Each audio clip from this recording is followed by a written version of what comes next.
Assalamualaikum warahmatullahi wabarakatuh. Teman-teman sekalian, sahabat-sahabat sekalian yang saya banggakan dimanapun Anda berada. Pada kesempatan kali ini saya akan memutarkan sebuah video yang cukup menarik dari Ustadz Suparman Abdul Karim. Dan tentu penjelasannya cukup luar biasa soal berdirinya PWI, Perjuangan Wali Songo Indonesia. Ada apa dan kenapa dibentuk Laskar ini, Laskar Sabilillah. Dan tentu penjelasan yang akan diungkapkan juga cukup penting, luar biasa. Dan sekaligus beliau menjelaskan tentang hal-hal yang saya rasa juga sangat perlu pula untuk kita ketahui bersama. Seperti apa penjelasannya? Biar tidak panjang lebar, karena ini sepertinya beliau menjelaskan secara gamblang. Dan tentu juga kita yang mendengar mesti fokus ya untuk mengetahui, untuk menyimak dari apa yang akan disampaikan oleh beliau. Ya, biar tidak panjang lebar, kita seperti biasa, kita intro terlebih dahulu.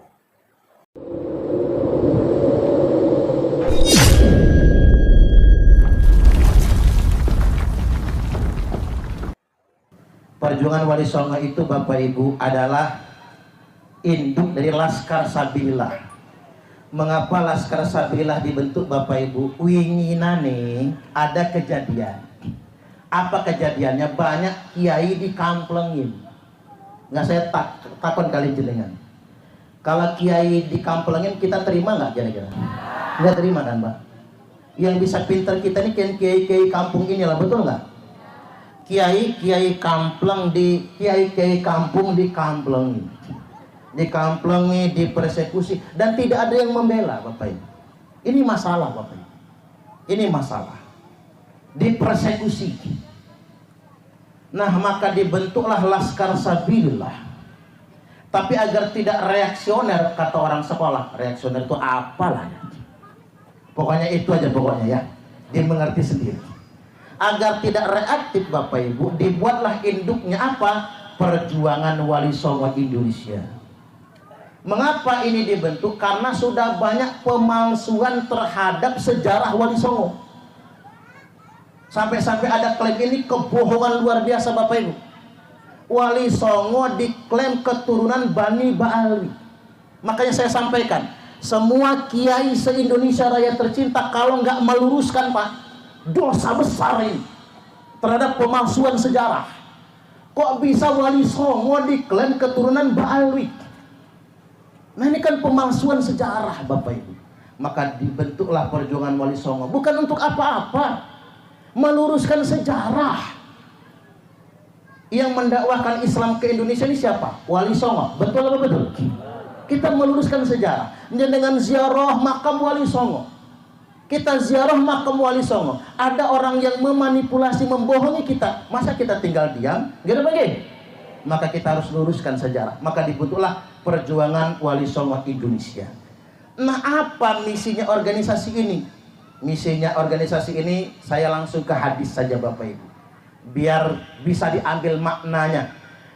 Rasulullah Sallallahu Alaihi Wasallam telah mengingatkan, dzakara fitnatal akhlas wa fitnatas sarra. Nabi mengingatkan, satu, fitnah akhlas, dua, fitnah sarra. Apa itu fitnah akhlas? Apa itu fitnah akhlas ya Rasulullah? Nabi menjawab, hiya fitnatu harabin wa harab. Fitnah akhlas adalah ujian di masa penjajahan, di mana umatku ini dijajah, hidup dalam peperangan, pelarian dan pengungsian. Ini ternyata benar Bapak Ibu. Nabi wafat 14 abad yang lalu ya Pak. Tapi benar dawuh Kanjeng Nabi. Umatnya di berbagai macam belahan dunia dijajah oleh bangsa Eropa. Sampai Indonesia. 3 abad setengah lebih kita dijajah oleh Belanda. Kita nggak bisa ngebayangin ya Pak, gimana nenek moyang kita dulu. Bu, enak kita ini menikmati kemerdekaan. 3,5 abad kita dijajah oleh Belanda. Di Indonesia ada 3 kelas bangsa. Satu bangsa warga negara kelas 1. Siapa itu? Belanda dan Eropa. Yang kedua, warga negara kelas 2. Siapa? Arab, Cina, India. Kemudian yang ketiga, warga negara kelas 3. Siapa? Indonesia. Mereka nyebutnya Inlander. Ini kita dari bangsa Irlander, terjajah, dihinakan sedemikian rupa. Makanya kita berjuang mengusir penjajah. Ketika kita berjuang mengusir penjajah, Belanda membawa Habib Usman bin Yahya. Ini sejarah, jangan ada yang menutup-nutupi. Belanda membawa Habib Usman bin Yahya dari Yaman, yang diangkat menjadi mufti Batavia bersama Senok Horgronya untuk memfatwakan melawan pemerintah Hindia Belanda, termasuk Bugoh, termasuk Makar. Nah, ini kenyataannya Bapak Ibu. Maka kita bangsa tanah air, Dzurriyyat Wali Songo, merapatkan barisan melawan penjajah Belanda. Ringan sama dijinjing, berat sama dipikul, berdiri sama tinggi, duduk sama rendah. Kita berjuang bersama-sama, saling menguatkan, mengusir penjajah. Kalau kata Ki Hajar Dewantoro apa? Ing ngarso suntunodo, ing madya mangun kerso tuturi handayani. Tapi sayang di zaman kemerdekaan diplesetkan. Ing ngarso numpuk bondo, ing madya mangan konco. Temen dimakan, menjegal kawan seiring, menggunting dalam lipatan, menjadi bara dalam sekali, menjadi duri dalam daging, tuturi golek rai. Ini di zaman sekarang. Fitnah akhlas, ketika fitnah akhlas berlalu, thumma fitnatu sarra, lalu masuklah fitnah di zaman kemerdekaan. Zaman sekarang ini 78 tahun kita merdeka, bangsa-bangsa di dunia umat Nabi sudah merdeka semua, tapi ingat ada ujiannya. Apa ujiannya? Dakhanuha min tahti qadama rajulin min ahli baiti. Fitnah itu akan keluar dari bawah 2 telapak kaki laki-laki yang ngaku-ngaku ahlul bait, ngaku-ngaku anak cucuku, yaz'umu annahu minni walaysa minni. Dia ngaku-ngaku anak keturunanku, walaysa minni, padahal dia bukan anak keturunan. Wa innama awliya'iyal muttaqun, karena sesungguhnya semata-mata anak cucuku hanyalah orang-orang yang bertakwa. Ini menggunakan min litabyinil jinsi. Maksudnya apa? Kalaupun asli keturunan Nabi, tapi kelakuannya bertentangan dengan akhlak Nabi, enggak diaku sebagai keturunan Nabi. Apalagi cuman ngaku-ngaku, belum terbukti keturunan Nabi, dosanya besar sekali. Ini saya perlu ingatkan Pak kepada orang-orang tua kita, para kiai, para asatidz. Kita tidak mengarah kepada siapapun, tidak. Ini peringatan saja. Mereka mengatakan faqih muqaddam lebih mulia daripada Syekh Abdul Qadir Al-Jailani. Coba, ini jenengan mungkin sudah dengar semua, ikut majelis-majelis mereka, dimanapun mereka mengatakan faqih muqaddam lebih mulia daripada Syekh Abdul Qadir Al-Jailani. Padahal faqih muqaddam itu muridnya Syekh Abu Madian. Syekh Abu Madian itu muridnya Syekh Abdul Qadir Al-Jailani. Masa cucu murid lebih mulia daripada kakek guru? Kan gak masuk akal Pak. Tapi apa tujuannya mereka mensosialisasikan faqih muqaddam lebih mulia daripada Syekh Abdul Qadir Al-Jailani? Tujuannya mereka ingin menguasai semua thariqah yang ada di Indonesia ini. Dan sekarang mereka mengatakan thariqah Alawiyah di atas semua thariqah yang ada di Indonesia. Jangan mungkin pernah dengarnya. Mereka mengatakan thariqah Alawiyah lebih mulia dari semua thariqah yang ada di dunia ini. Na'udzubillah. Tujuannya ingin menguasai semua majlis-majlis thariqah. 1, 2. Mereka mengatakan Mufti Batavia, Habib Usman bin Yahya. Itu adalah mufti awalan wa akhirat. Yang pertama sama yang akhir dan tidak ada tandingannya. Sampai sekarang tidak ada lagi yang setanding sama beliau. Mengatakan Mufti Batavia sebagai mufti awalan dan terakhir dan tidak ada tandingannya, ini pengkhianatan kepada semua pejuang yang telah mengusir penjajah. Cocok atau cocok? Bu, ngerti nggak? Dingertiin sendiri nanti ya. Nanti saya upload soalnya nih Pak. Ini saya upload. Nggak boleh begitu. Ini kalau yang pinter-pinter yang nyantri tahu semua ini. Nggak boleh. Masa penjajah kita sanjung-sanjung Bapak Ibu. Mufti Batavia itu palanya dicekal sama Ratu Belanda sampai sedemikian rupa. Kita contoh Raden Intan. Raden Intan ketika datang utusan dari Yaman mewakili Belanda, apa kata Raden Intan? Kalau Anda memang anak cucu Nabi, iris tangan Anda. Kalau darah Anda masih merah, kalau tulang Anda masih putih, nggak perlu ngaku keturunan Nabi. Apalagi ngaku keturunan Nabi, tapi untuk membela kepentingan Belanda, kepentingan penjajah. Kemudian yang berikutnya, KRT Sumodiningrat, makamnya dipalsukan. Mengapa makamnya dipalsukan? Tujuannya untuk membelokkan sejarah. Dikasih nama Habib Toha bin Yahya dan lain sebagainya. Oleh karena itu Bapak Ibu, saya perlu peringatkan pada kesempatan kali ini, orang-orang yang ngaku anak cucu Nabi punya kewajiban membuktikannya. Dan berdasarkan penelitian Kiai Haji Imaduddin Usman Al-Bantani, menurut catatan kitab nasab, ada pemalsuan nama selama 5 abad lamanya. Maka bisa dipastikan Bani Ba'alwi yang ada di Indonesia bukan keturunan Nabi. 1, 2, berdasarkan tes DNA mereka bukan haplogrup J. Kalau keturunan Nabi pasti J kodenya, tapi haplogrup mereka G. Saya tegaskan sekali lagi, semua antum semua yang ngaku anak keturunan Nabi wajib tes DNA. Karena hasil tes DNA sudah membuktikan antum semua haplogrupnya bukan J, tapi G. Kalau G itu etnis Eropa Kaukasia, Yahudi Askenazi yang dulu hijrah ke Yaman lalu masuk Islam ketika Islam sudah datang. Artinya begini Bapak Ibu, kesimpulannya begini, gak usah panjang-panjang, pening sampean nanti. Bu, saya ngomong begini tidak ada maksud lain, bukan karena hati, bukan, nggak ada penyakit di hati saya, nggak ada untungnya juga bagi saya.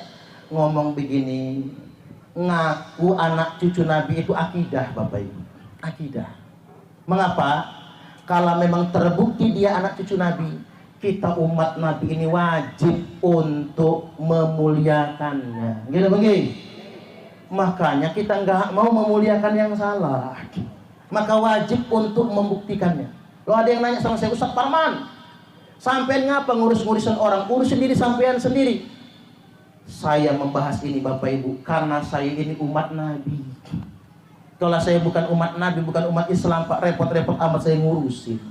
Karena saya umat Nabi, saya wajib mempertanyakan ini agar tidak ada lagi yang ngaku-ngaku keturunan Nabi. Yaz'umu annahu minni wa laysa minni. Dia ngaku-ngaku keturunanku padahal dia bukan keturunanku. Wa innama awliya'iyal muttaqun.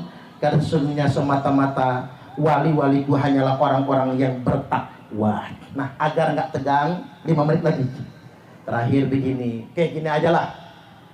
Di sisi Allah yang paling baik itu adalah orang yang bertakwa. Gitu begini. Nggak penting nasab bagi kita Bapak Ibu. Inna akramakum indallahi atqakum. Di tengah-tengah manusia yang paling mulia adalah orang yang paling baik akhlaknya. Akmalul mu'minina imanan ahsanuhum khuluqa. Orang mukmin yang paling sempurna imannya adalah yang paling baik akhlaknya. Wa khiyarukum khiyarukum linisaihim khuluqa. Dan laki-laki terpilih di antara kalian semua adalah yang paling baik akhlaknya dengan istrinya. Bu, bapak-bapak di sini ini baik gak sih? Sama istri baik? Hebat ibu-ibu, pintar menutupi aib suaminya. Padahal pengen jawab jahat. Pak, saya sampaikan kalian jenengan, walaupun udeng-udeng jedut langit, walaupun janggut tekan udel, walaupun sorbannya nyengser di tanah, tapi kalau jahat sama istri, itu bukan laki-laki yang baik. Cocok atau cocok? Walaupun jenengan biasa-biasa saja, ustadz bukan, kiai bukan, tapi sayang sama istri, itulah laki-laki terbaik. Cocok atau cocok? Maka sekali-kali panggil istri, Pak, mama, meriki mama, ente nopo papa, mama sedang membersihkan peleto, lenggah mama. Oh, istri duduk, kirain mau izin kawin lagi bu ya. Bapak-bapak ngerogoh kantong kanan, banting duit 15 juta. Jeleger, ini uang apa papa? Ini uang belanja mama. Gua tuku beras, bayar listrik, cicilan kulkas, cicilan Tupperware, cicilan seragam yang pink-pink ini. Kira-kira cukup mama? Cukup papa. Malah turah. Yo nek turah simpen sama mama. Alhamdulillah ngekep 15 juta, seneng istri. Diirit-irit biar bisa kan. Istri balik badan kata suami, nanti dulu mama, masih ada yang kurang. Ada apa lagi papa? Rogoh lagi kantong kiri pak, banting lagi 15 juta. Jeleger, ini uang apa lagi papa? Ini bonus untuk mama. Capek mama masak, capek mama ngurus papa ngurus anak. Ini 15 juta mangkato nang karang mama. Jangan pulang kalau nggak habis. 15 juta uang belanja, 15 juta bonusnya 30 juta. Mau nggak bu? Ngimpi ngantin cedut langit lah bu. Tapi kalau ada pak boleh. Maksud saya begini, nggak perlu pak senja dengan tahajud tiap malam untuk dikatakan bertakwa, betul itu nggak penting. Jidatnya nganti kapalan nggak penting. Kalau pengen tahu orang baik, lihat cara dia memperlakukan istrinya. Kalau saban harinya gentak, nggak baik dia, nggak baik berarti. Apalagi pelit bu.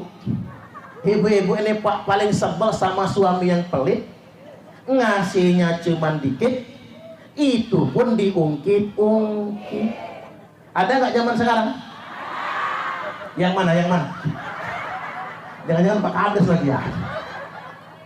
Bu Maya mana Bu Maya sih? Oh, jenengan pelet apa Pak Bu Maya itu Pak? Jangan-jangan di pelet Pak Albert ya, jangan-jangan ya. Kok dapat yang cantik betul gitu. Baik Bapak Ibu, segitu saja dulu yang tadi perlu diambil manfaatnya, yang tidak berkenan abaikan saja. Tapi yang jelas pada kesempatan kali ini saya hendak sampaikan, bersyukurlah kita menjadi umat Nabi. Yuk kita semua menjadi umat Nabi saya, lakukan kebaikan sebisa kita, dan ingat, orang yang paling mulia di sisi Allah adalah orang yang paling bertakwa dan yang paling baik akhlaknya. Jadi seperti itu ya, cukup luar biasa sekali dari apa yang telah diungkapkan, disampaikan oleh beliau, Ustadz Suparman, dan tentu penjelasan tersebut saya rasa cukup penting dan cukup menarik ya untuk kita ketahui bersama. Dan saya putarkan ya biar kita semua tahu ya, kenapa dibentuk PWI, kenapa mesti ada. Dan setelah kita menyimak dari ungkapan penjelasan beliau, tentunya kita telah bisa mengambil sebuah pemahaman bahwa berdirinya PWI ini salah satunya adalah untuk meluruskan sejarah yang telah dibelokkan, ya khususnya sejarah Wali Songo.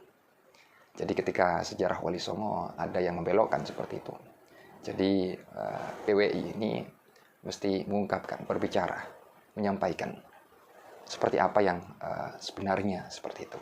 Dan tentu ini cukup luar biasa teman-teman ya, cukup luar biasa. Jadi saya rasa itu yang dapat kita pahami. Dan juga ada penjelasan-penjelasan yang lain yang telah beliau ungkapkan tentu soal hal-hal yang pada saat ini menjadi sebuah perbincangan, yakni mengenai polemik nasab. Dan beliau juga menyebutkan soal tesis ya, Kiai Imaduddin Usman Al-Bantani. Dan saya rasa teman-teman juga memahami hal tersebut, memahami dari apa yang telah diungkapkan, disampaikan oleh Ustadz Suparman. Dan mungkin itu saja apabila ada kekeliruan, kesalahpahaman dari apa yang telah saya ungkapkan, dari apa yang telah saya sampaikan. Al-Fakir atau Fisol, mohon maaf sebesar-besarnya. Dan apabila akhlak kami, akhlak saya tidak elok, tidak baik, Al-Fakir atau Fisol, mohon maaf sebesar-besarnya. Itu saja mungkin yang dapat kami sampaikan. Akhirul qaul, semoga informasi ini dapat Anda pahami, dapat kita cerna. Kurang lebihnya mohon maaf. Wassalamualaikum warahmatullahi wabarakatuh.